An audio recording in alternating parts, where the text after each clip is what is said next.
Salam dostor. My name is Ramona Bhatia. I am the director of the U.S. Centers for Disease Control and Prevention, CDC, office in the Kyrgyz Republic. I'm an infectious diseases physician by training, a first responder when disease outbreaks occur. My journey to public health started in my hometown of Chicago. After finishing my medical training and infectious diseases fellowship there, I started working as a supervisor for the HIV clinics in the Chicago Department of Public Health. There, I met colleagues from CDC who let me know about the life-saving work that the President's Emergency Plan for AIDS Relief, or PEPFAR, was supporting overseas. We've been saving lives since 2011. Together with the Ministry of Health and PEPFAR, we're pushing towards more people tested, treated, and thriving.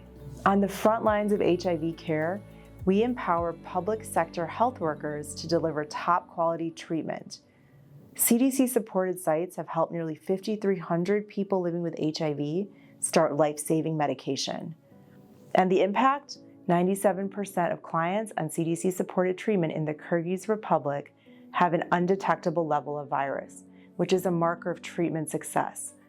This keeps people healthy, thriving, and unable to transmit the virus.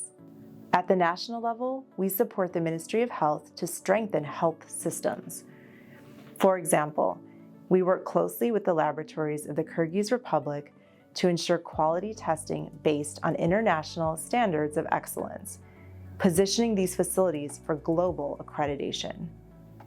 This helps detect and ultimately respond to not just HIV, but other emerging threats, keeping the people of the Kyrgyz Republic healthier and protecting Americans at home by preventing the spread of infectious diseases. Efforts like this form the bedrock of the public health system and support our shared responsibility to prevent the spread of infectious diseases regionally and globally.